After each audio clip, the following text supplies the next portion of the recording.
پشت خاک را،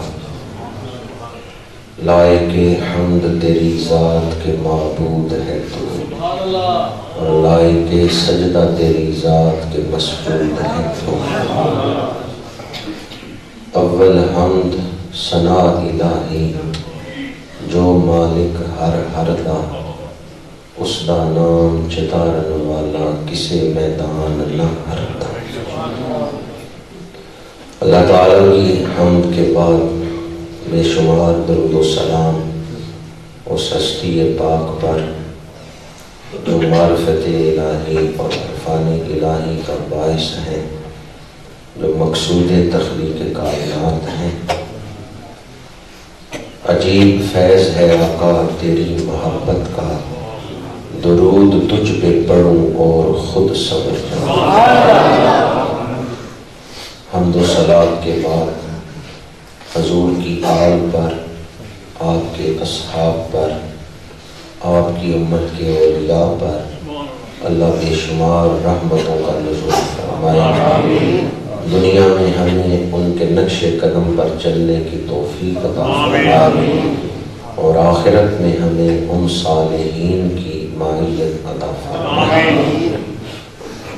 ماہ یمن و برکت، ماہ سعادت، ماہ ربیع الاول اپنی تمام تر جلوہ سامانیوں کے ساتھ رونق افروز ہے۔ اللہ کریم اس ماہ مبارک کی برکتیں ہم سب کو عطا فرمائے۔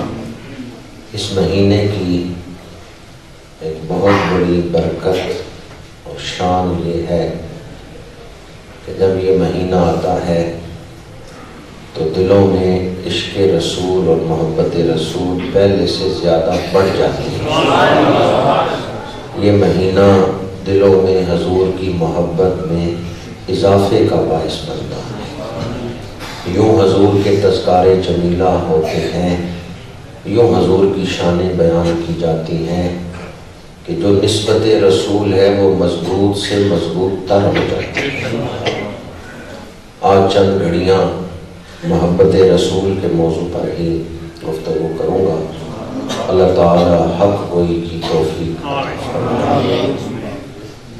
ہم سب دل رکھنے والی مخلوق ہیں۔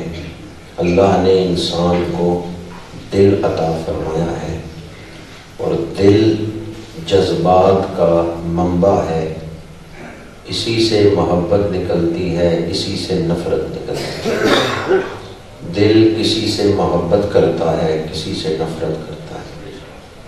تو دل جو ہے اس کا میلان، اس کا جھکاؤ، اس کا رخ جس طرف ہوگا اس کے مطابق ہی انسان کی شخصیت پر اثرات مرتب ہوتے ہیں۔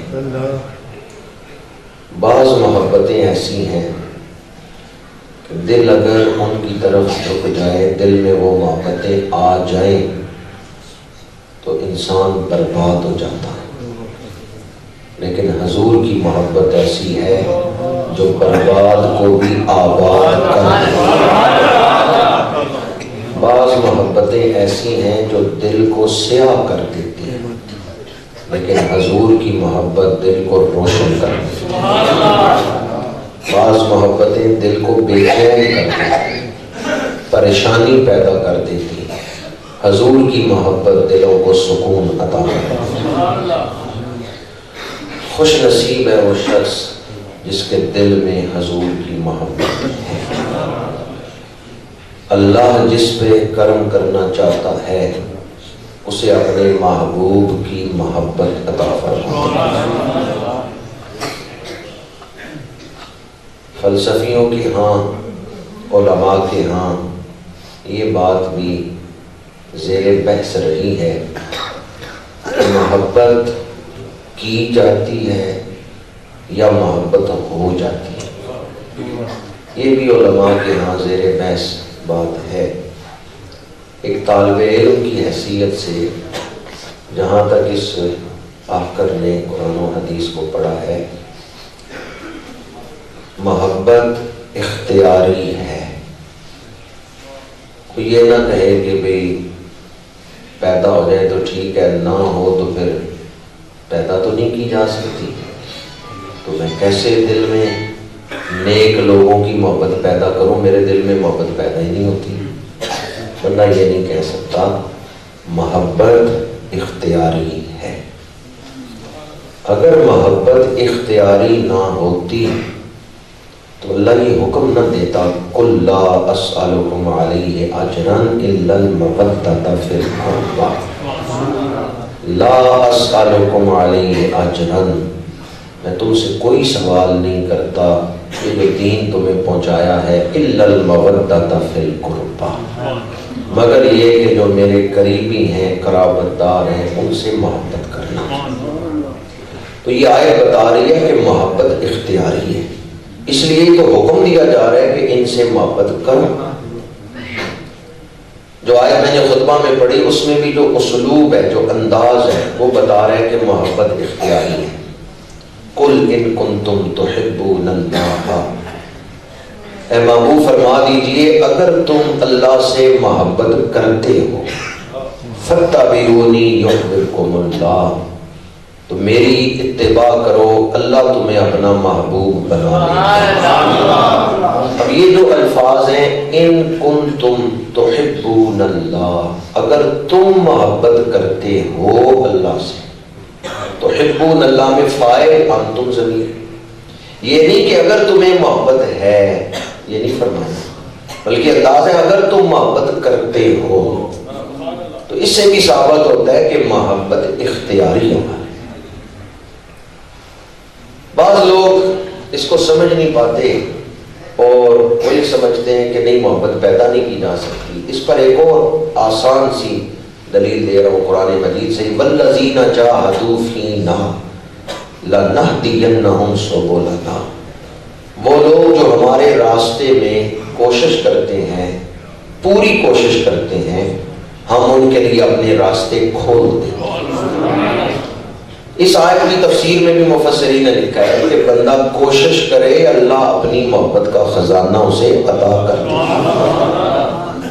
امام ربانی سیدنا مجدد الفسانی رحمۃ اللہ تعالی علیہ فرماتے ہیں کہ اس راستے پر چلنے والے لوگوں کو دو حالتوں میں سے کسی ایک حالت میں، دونوں حالتوں سے وہ گزرتے ہیں، لیکن ترتیب میں فرق ہے، کسی ایک حالت سے وہ پہلے گزرتے ہیں، دوسری حالت سے بعد میں، لیکن دونوں حالتوں سے بندہ گزرتا ہے تو کمال تک پہنچتا ہے۔ اور وہ دو حالتیں کیا ہیں؟ ایک ہے جذب، ایک ہے سلوک۔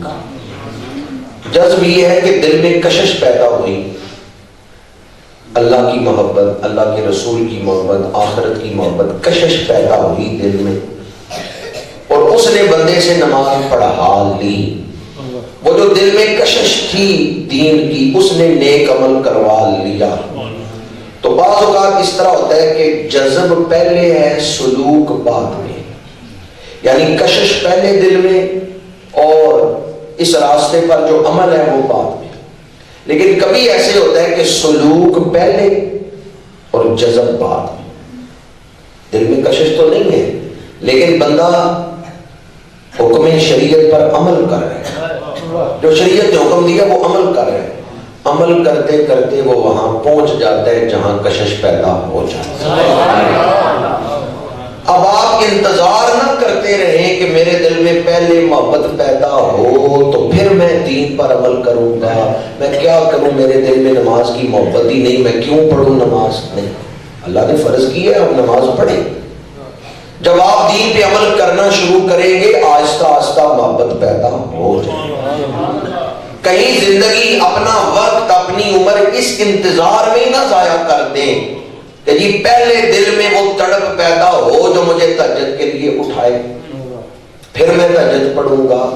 آپ عمل کریں، جب آپ عمل کریں گے اللہ محبت عطا فرمائے گا۔ اب تک میں نے آپ کے سامنے ایک ہی بات بیان کی ہے کہ محبت جو ہے وہ اختیاری ہے، شریعت نے ہمیں حکم دی ہے، اللہ اور اللہ کے رسول کی محبت فرض ہے، ضروری ہے،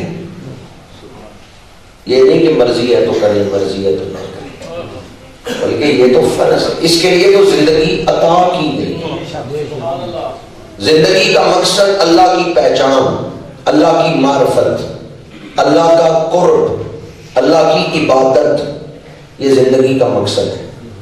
اور اس مقصد کو حاصل کرنے کا واحد ذریعہ اور وسیلہ محبت رسول، اتباع رسول، اتباع رسول، محبت رسول، وہ اس مقصد زیست کو حاصل کرنے کا ذریعہ اور وسیلہ ہے۔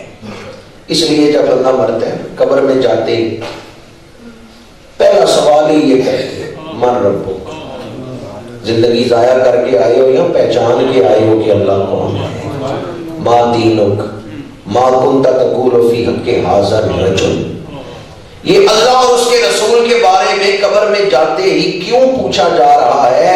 اس لیے کہ جو زندگی گزار کے آئے ہو اس کا تو مقصد ہی یہ تھا کہ اللہ کو پہچانو، اللہ کے رسول کو پہچانو۔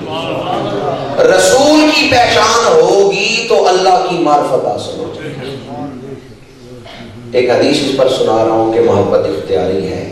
حضور نے فرمایا لا یؤمن احدکم حتی اکون احب الیہ من والدہ وولدہ والناس اجمعین، تم میں سے کوئی شخص اس وقت تک کامل ایمان والا نہیں ہو سکتا جب تک اپنے والدین، اولاد اور تمام لوگوں سے بڑھ کر میرے ساتھ محبت نہ ہو۔ یہ حدیث بھی بتا رہی ہے کہ محبت اختیاری ہے، تم کوشش کرو اللہ یہ محبت عطا کر دے۔ دنیا کی فنا ہو جانے والی چیزیں حاصل کرنے کے لیے ہم کتنی کوشش کرتے ہیں، کبھی کوشش کامیاب ہو جاتی ہے، دنیا کی وہ چیز مل جاتی ہے، پر کتنے عرصے کے لیے ملی؟ تھوڑے عرصے کے لیے۔ اگر دنیا کی فانی چیزیں حاصل کرنے کے لیے اتنی محنت ہے تو وہ خزانہ جو قبر و حشر میں کام آئے گا محبت رسول، ایک عشق مصطفیٰ ہے اگر ہو سکے نصیب، ورنہ دھرا ہی کیا ہے جہان خراب۔ اس کے لیے ہمیں کوشش کرنا چاہیے، اللہ تعالیٰ سے دعا مانگنا چاہیے۔ ویسے ہر مومن کے دل میں کسی نہ کسی درجے میں محبت موجود ہے، لیکن محبت جو ہے وہ بڑھتی رہے، اس میں اضافہ ہوتا رہے۔ اور یہ یاد رکھیں کہ یہ جو محبت رسول یا محبت الہی کا سفر ہے اس کی انتہا کوئی نہیں، محبت بڑھتی رہتی، محبت میں اضافہ ہوتا رہتا، محبت بڑھتی رہتی ہے، اور ہر آنے والا دن زیادہ محبت کا باعث بنتا ہے۔ محبت ایسی ہو جو بڑھنے والی ہو، ایسی محبت دل میں ہو جس میں اضافہ ہوتا رہے۔ جو آیت میں نے خطبہ میں پڑھی اس کے ترجمے پر غور کریں، قل ان کنتم تحبون اللہ فاتبعونی یحببکم اللہ، اے محبوب فرما دیجئے اگر تم لوگوں کو اللہ سے محبت ہے، اگر تم اللہ سے محبت کرتے ہو فاتبعونی، اور بعض نے یہ بھی ترجمہ کیا ہے اگر تم اللہ کی محبت چاہتے ہو فاتبعونی، میری اتباع کرو، یحببکم اللہ، اللہ تمہیں اپنا محبوب بنا لے گا۔ تم یہ چاہتے ہو کہ اللہ تم سے محبت کرے، میری اتباع کرو، اللہ تمہیں اپنا محبوب بنا لے گا۔ قدم اعلیٰ ہو تو نقش قدم بھی اعلیٰ ہوتا ہے، قدم اعلیٰ ہے تو نقش قدم بھی اعلیٰ۔ کعبہ شریف کے سامنے ایک پتھر پڑا ہوا ہے، اس کی عزت کیوں کی جا رہی ہے، ادب کیوں کیا جا رہا ہے؟ اس پر نقش قدم ہی ہے، تو قدم اعلیٰ ہے تو نقش قدم بھی اعلیٰ۔ اس آیت میں حکم دیا گیا فاتبعونی، میری پیروی کرو، کیوں؟ رسول کے نقش قدم بڑے اعلیٰ، رسول کا قدم بڑا اعلیٰ ہے، رسول اللہ کی اتباع کرو، حضور کی ذات اعلیٰ، تعلیمات اعلیٰ، حضور کا نقش قدم اعلیٰ، جو اس اعلیٰ کو اپنا لے گا وہ کم تر بھی ہو اللہ اسے بھی عزتیں، عظمتیں اور بلندیاں عطا فرما دے گا۔ جو محبوب کے رنگ میں رنگا جائے گا پھر اسے نہیں دیکھا جائے گا، یہ دیکھا جائے گا رنگ کس کا چڑھایا۔ ایک صحابی نے حضور کی زیارت کی، زندگی میں ایک دفعہ ہی ملاقات ہوئی، لیکن اس وقت حضور نے گریبان کے بٹن جو ہیں وہ کھولے ہوئے ہیں. وہ صحابی چلے گئے، ایک ملاقات ہوئی ہے، ساری زندگی انہوں نے بھی گریبان کھول لیا. اتباع یہ ہے اتباع کہ جس طرح محبوب کو کرتے دیکھا ہے اسی طرح انسان کرنے لگا. ایک ہے اطاعت. اطاعت یہ ہے کہ حکم پر عمل کرنا. اتباع یہ ہے کہ جس طرح محبوب کو کرتے دیکھا ہے اس رنگ میں اپنے آپ کو رنگ. میرے آقا کریم مسجد قبلتین میں بیت المقدس کی طرف چہرہ کر کے نماز پڑھ رہے ہیں، اور این حالت نماز میں جب تبدیلی قبلہ کا حکم آ گیا تو حضور نے منہ کعبہ شریف کی طرف کر لیا. پیچھے کھڑے نمازیوں کو تو نہیں کہا، حکم تو نہیں دیا، لیکن نمازی خود بخود انہوں نے دیکھا کہ حضور نے چہرہ ادھر کر لیا، انہوں نے بھی اپنے چہرے پھیر. ہمیں کیا پتا کہ قبلہ کیا ہے، ہمیں کیا پتا کہ اللہ کی رضا کیا شے ہے، ہم نے تو محبوب کے چہرے کو دیکھا ہے.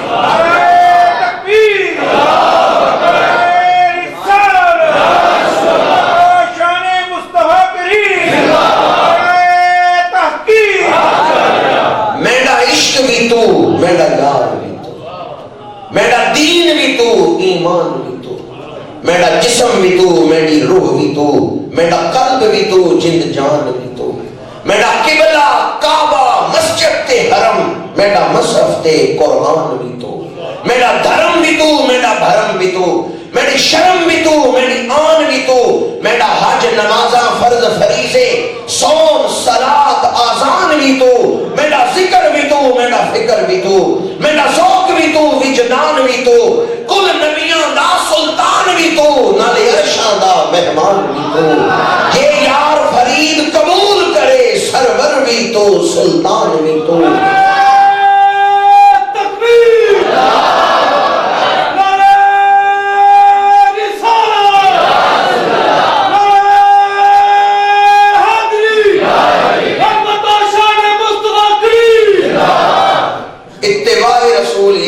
جو حضور کو کرتے دیکھا ہے اس رنگ کو اپنا لینا. اطاعت یہ ہے کہ حکم پر عمل کرنا. اس سے یہ پتہ چلتا ہے ہم مردیات الہیہ سے واقف نہیں ہو سکتے، مردیات الہیہ حضور ہی بتائیں. اس لیے دین کا مرکز وجود مصطفیٰ، محمد عربی کے آبروئے ہر دو سراس، کسے کے خاک درش نیز خاک بر سر اوست.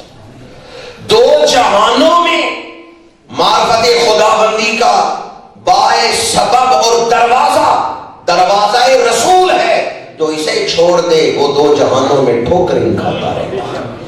بخدا خدا کا یہی ہے در، نہیں اور کوئی مفر مکر. جو وہاں سے ہو یہیں آ کے ہو، جو یہاں نہیں سو وہاں نہیں. فاتبعونی، میری اتباع کرو، یحببکم اللہ، اللہ تمہیں اپنا محبوب بنا لے. اب اتباع میں بھی محبت ہی اتباع کا باعث بنتی ہے. محبت ہو تو محب محبوب کے نقش قدم پر چلتا ہے، وہ محبوب کی رضا کا خیال رکھتا ہے. کن باتوں سے محبوب راضی ہوتے ہیں، کن باتوں سے محبوب ناراض ہوتے ہیں، یہ سارے ادب محبت ہی سکھاتی ہے. تو اس لیے محبت مقصود ہے کہ یہ حاصل ہو. اور جب حضور نے فرمایا اپنے والدین، اولاد اور تمام چیزوں سے بڑھ کر میرے ساتھ محبت نہ کرو، حتیٰ کہ ایک حدیث میں ہے جب تک اپنی جان سے بڑھ کے میرے ساتھ محبت نہ کرو اس وقت تک ایمان کامل والے نہیں ہو سکتے. تو جان سے بھی بڑھ کر حضور سے محبت یہ ایمان کو کمال آشنا کرتی ہے، اس سے ایمان مکمل ہوتا ہے. یہ کیوں فرمایا؟ ایک تو اس کا مقام شارحین نے یہ بیان کیا ہے کہ حضور فرما رہے ہیں میرے ہوتے ہوئے مجھے چھوڑ کر مجھ سے بڑھ کر کسی اور سے پیار کرو تو تم نے اپنے رسول کو پہچانا ہی نہیں. میرے ہوتے ہوئے مجھے چھوڑ کر اور مجھ سے بڑھ کر کسی اور سے پیار کر، اس کا مطلب ہے تمہارے دل رسالت آشنا نہیں، تم نے پہچانا ہی نہیں ہے کہ حضور کو اللہ نے کیا شان عطا فرمائی۔ محبت کے جو اسباب ہیں وہ سارے اسباب بدرجہ اتم حضور کی ذات میں پائے جاتے ہیں۔ محبت کا ایک سبب ہے حسن، جمال، خوبصورتی۔ محبت کا ایک سبب ہے سیرت، کردار، اخلاق حسنہ۔ محبت کا ایک سبب ہے احسان، کوئی تھوڑا سا احسان کرے۔ آپ بس میں سفر کر رہے ہیں، سیٹ کوئی نہیں ہے، کھڑے ہیں، کوئی آدمی اپنی جگہ سے اٹھا، اس نے کہا یہاں بیٹھ جائیں، آپ اس کا بھی شکریہ ادا کرتے ہیں۔ دل میں ایک احساس ہوتا ہے کہ اس نے میرا احساس کیا۔ محبت کی ایک لہر اس کے لیے بھی اٹھ جاتی ہے جس نے تھوڑا سا احسان کیا، جو احسان حضور نے کیا۔ محبت کے جتنے اسباب ہیں وہ سارے اسباب حضور کے وجود میں بدرجہ اتم پائے جاتے ہیں۔ محبت کا ایک سبب حسن و جمال۔ اللہ نے جو حسن و جمال حضور کو عطا فرمایا ہے وہ کسی اور کو نہیں عطا۔ سورہ مریم کی حروف مقطعات ہیں کاف ہا یا عین صاد۔ ان کا ترجمہ لکھا ہے امام عبد الوہاب شارانی رحمۃ اللہ تعالی علیہ، مصر کے عظیم عالم دین، عظیم بزرگ و گزرے۔ آپ فرماتے ہیں حروف مقطعات میں ہر حرف میں ایک لفظ موجود ہے۔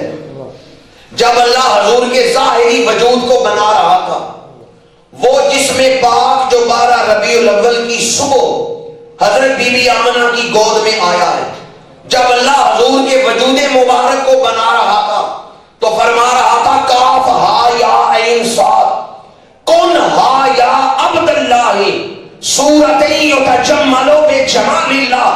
اے محبوب ایسی صورت بن جاؤ کہ لوگ دیکھتے تجھے جائیں، مانتے مجھے جائیں۔ صورت تیری ہو، دلیل میری ہو، چہرہ تیرا ہو، نشان میرا ہو۔ محبوب تیرے وجود کو دیکھ کر لوگ مجھے مان لیں، برہان الوہیت اور شاہکار ربوبیت بن کر میرے آقا دنیا میں تشریف لائے۔ خدا نے اپنے آپ کو نہیں دکھایا، اپنے آپ کو چھپایا ہے اور پھر اپنے آپ کو منوایا ہے۔ تو کس کو دکھا کے اپنے آپ کو منوایا ہے؟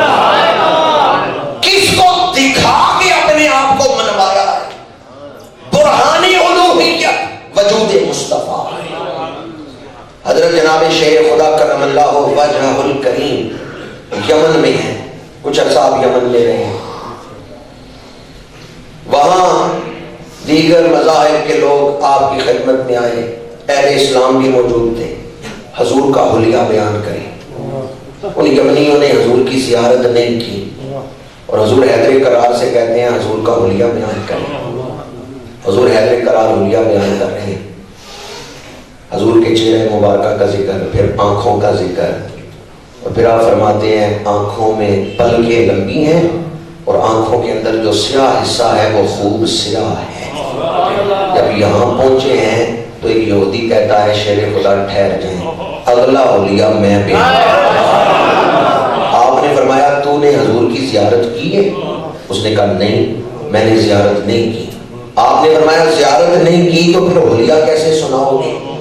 اس نے کہا جو حلیہ آپ نے بیان کیا اس پر میں نے غور کیا ہے اور مجھے اس سے سمجھ آ گئی ہے یہ وہی نبی ہیں جن کا تذکرہ میری کتاب میں موجود ہے۔ اگر میں وہی حلیہ بیان کروں تو آپ تصدیق کر دیں، اگر وہ حلیہ نہ بیان کروں تو آپ تکذیب کر دیں۔ آپ نے فرمایا بتاؤ آگے حلیہ تم سناؤ۔ اس نے کہا جو آنکھوں میں سیاہ حصہ ہے وہ خوب سیاہ ہے، جو سفید ہے اس میں سرخ ڈورے ہیں۔ آپ نے فرمایا صدقت تو سچ ہے۔ اس نے کہا کلمہ پڑھا کے مجھے حضور کا غلام بنا۔ نعرہ تکبیر، نعرہ رسالت، نعرہ تحقیق، حسن جمال مصطفیٰ۔ امام عبد الوہاب شارانی رحمۃ اللہ تعالیٰ علیہ، شارح بخاری امام احمد بن محمد کستلانی رحمۃ اللہ تعالیٰ علیہ، دیگر کئی بزرگوں نے اس بات کو نقل کیے۔ المواہب اللہ دنیا میں امام احمد بن محمد قسطلانی نے اس روایت کو نقل کی ہے، سیف اللہ سیف الاسلام حضرت خالد بن ولید رضی اللہ تعالیٰ عنہ، آپ ایران کے علاقے میں تشریف لائے ہیں. آپ سے مجوسی پوچھتے ہیں کہ اپنے نبی کا حلیہ بیان کرو، رسول اللہ کا حلیہ سناؤ. اس وقت حضرت خالد بن ولید نے یہ جملہ بولا تھا، آپ نے فرمایا یہ بتاؤ وہ رسول کس کے بن کے آئے ہیں؟ اللہ کے. اللہ کس نے منوانا ہے؟ انہوں نے. ان کے بعد اب قیامت تک کوئی اور نبی پیدا نہیں ہوگا، انہوں نے ہی خدا منوانا ہے. تو جنہیں دکھا کے خدا اپنا آپ منوا رہا ہے انہیں کیسا حسن دے کے بھیجا. بلغ العلا کشف الدجا کشف الدجا، وہ کمال حسن حضور ہے، یہ گمان نقص. حضرت حلیمہ سعدیہ رضی اللہ تعالی عنہا فرماتی ہیں جو دائیاں پیسے لے کے دودھ پلاتی تھیں وہ دودھ تو پلاتی تھیں پر بچوں سے پیار نہیں کرتی تھیں، کیونکہ انہیں پتا تھا 2 سالوں بعد 3 سالوں بعد بچہ واپس کرنا ہے. جو چیز پیاری لگے اسے اپنے آپ سے دور کرنا مشکل ہوتا ہے. تو اس لیے وہ دائیاں ڈیوٹی تو دیتی تھی، دودھ بھی پلاتی، خیال بھی رکھتی، لیکن پیار نہیں کرتی تھی کہ اگر پیار ہو گیا تو جب بچہ واپس کریں گی تو تکلیف ہوگی. لیکن حضرت حلیمہ سعدیہ فرماتی ہیں میں جب اس حجرے میں داخل ہوئی جس میں اللہ کے رسول اپنی والدہ کے پہلو میں آرام فرما تھے، میں نے جا کے چہرے سے چادر ہٹائی، مجھے پہلی نظر میں ہی حضور سے پیار ہوا. کہ اللہ جنہوں نے اس پر سبحان اللہ کو آنے والی رات حضور کی زیارت کرتا دل نبی دے نظارے کو حضرت حلیمہ سعدیہ نے حضور کا حسن دیکھا، بے ساختہ آگے بڑی، حضور کو اٹھایا، چوما، دوڑ کے باہر نکلی. باہر ان کے خامد حارث کھڑے تھے.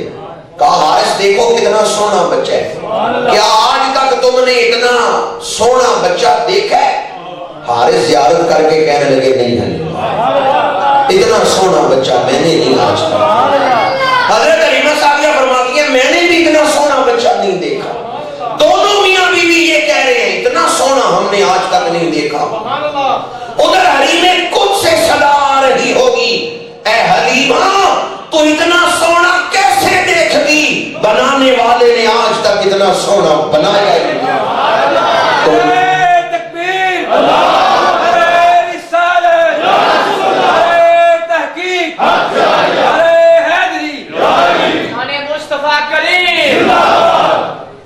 آج حضور کا حسن و جمال اس نیت سے بھی بیان کر رہا ہوں کہ کافی دنوں میں بارش نہیں ہوئی، مکے میں بارش نہیں ہو رہی، قحط پڑا.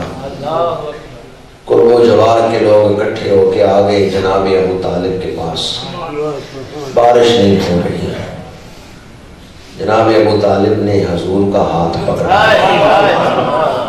اور چلے ہیں کعبہ شریف کی طرف. جن راویوں نے اس حدیث کو روایت کی ہے نا وہ فرماتے ہیں کہ میں نے یہ منظر دیکھا کہ حضرت ابو طالب جناب ابو طالب لا رہے ہیں حضور کو، تو حضور کے چہرے پر جب پہلی نظر میری پڑی تو مجھے یوں لگا کہ جیسے سیاہ بادلوں سے چاند نکلتے ہیں تو وہ خوب چمک رہا ہوتا ہے، خوب چمک رہا ہوتا ہے، اس طرح حضور کے چہرہ مبارک سے نور نکل رہا ہے، وجود مبارک سے نور نکل رہا ہے. جناب ابو طالب حضور کو لائے کعبہ شریف کے پاس اور آپ کی پشت دیوار کعبہ سے لگا اور پھر حضور کے ہاتھ کو بلند کیا، پشت دیوار کعبہ کے ساتھ ننھے ننھے ہاتھ حضور نے بلند کیا. حدیث پاک میں آتا ہے جب حضور کی پشت کعبے کی دیوار کے ساتھ لگائی ہے آسمان پہ کوئی بادل نہیں، دھوپ ہے، تو حضور نے ہاتھ بلند کیے ہیں، پتہ نہیں کہاں سے بادل بن گیا. جناب ابو طالب پکار اٹھتے ہیں وَأَبْيَضُ يُسْتَسْقَى الْغَمَامُ بِوَجْهِهِ، یہ وہ روشن چہرے والا ہے، وہ ابیض، یہ سب سے روشن چہرے والا ہے کہ جس کے چہرے کا واسطہ دے کے بارش مانگی جاتی ہے۔ سمال الیتامى عصمۃ للارامل، اس محبوب کے لیے یہ یتیم پرور بھی ہے اور بیواؤں کا خیال رکھتا ہے۔ وَأَبْيَضُ يُسْتَسْقَى الْغَمَامُ بِوَجْهِهِ، قصیدہ آپ نے عرصے بعد لکھا، لیکن اس واقعہ کو قصیدے میں بیان کیا کہ یہ وہی روشن چہرے والا ہے جس کے روشن چہرے کا واسطہ دے کے بارش مانگی ہے۔ میرے آقا کریم صلی اللہ علیہ وسلم کو اللہ کریم نے سب سے بڑھ کر، حضرت یوسف بڑے حسین ہیں پر خالق نے تجھے ایسا طرفدار بنایا کہ یوسف کو تیرا طالب دیدار بنایا۔ حضرت یوسف علیہ السلام کو اللہ کریم نے بڑا حسن عطا کیا، پر شب معراج وہ بھی حضور کے راستے میں۔ ام المومنین حضرت عائشہ صدیقہ رضی اللہ تعالی عنہا فرماتی ہیں ایک سورج آسمان کا ہے، ایک ہمارا سورج ہے۔ آسمان کا سورج طلوع ہوتا ہے تو ظاہر ہی روشن ہوتا ہے، ہمارا سورج طلوع ہو دل روشن ہوتا ہے، روح منور ہو جاتی ہے، دلوں کو سکون مل جاتا ہے۔ وہ لوگ بڑے خوش نصیب ہیں جن کے دل حضور کی محبت میں دھڑکتے ہیں، جن دلوں میں آرزوئے قرب رسول ہے، جن دلوں میں شوق زیارت رسول ہے، وہ دل بڑے خوش نصیب ہیں۔ آج میں نے محبت کا ایک سبب حسن و جمال یہ بیان کیا۔ میرے آقا کریم امام الانبیاء صلی اللہ علیہ وسلم کا حسن و جمال بیان کرنا یہ بھی کسی کے بس کی بات نہیں ہے، کیونکہ حقیقی حسن تو کسی نے دیکھا ہے۔ میرے آقا کریم نے فرمایا اللہ نے میرے حسن پر 70,000 پردے ڈالے۔ میرے آقا کریم نے ایک دن جبریل امین سے پوچھا جبریل اپنی اصل شکل تو دکھا۔ جبریل نے اپنی حقیقت ظاہر کی تو سدرۃ المنتہا سے تا الصراط تک جسم پھیلا ہے، 600 پر ہیں، ایک پر پہ وہ دنیا کو اٹھا سکتے۔ مولانا روم فرماتے ہیں حضور نے فرمایا جبریل اپنی حقیقت دکھاؤ، جبریل نے حقیقت دکھائی۔ آج موقع تھا جبریل عرض کرتے یا رسول آپ بھی اپنی حقیقت دکھائیں، پر جبریل نے یہ سوال کیوں نہیں کیا؟ اس لیے کہ جبریل کو پتا تھا میں نے اپنی حقیقت دکھائی، نگاہ مصطفیٰ نے دیکھ لی ہے، اگر حضور اپنی حقیقت دکھائیں میں دیکھنے کے لیے آنکھیں کہاں سے لاؤں؟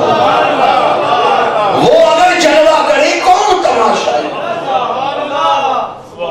میرے آقا کریم سدرۃ المنتہا سے آگے چلتے ہیں تو جبریل رک جاتے ہیں، جبریل اب نہیں دیکھ سکتے کہ آگے کے نشانوں کے ساتھ، اس لیے حضور کا حسن و جمال جتنا بھی بیان کر لیں وہ حقیقی حسن و جمال سے کم ہی شان ہے۔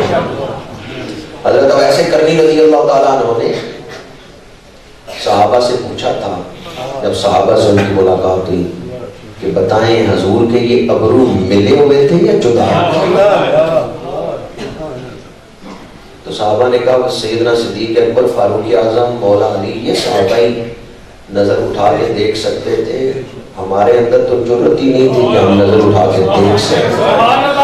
دیکھتے تھے نظر جھک جاتی، دیکھتے تھے نظر جھک جاتی۔ یوں اللہ نے حضور کو حسن میں روح عطا فرمایا۔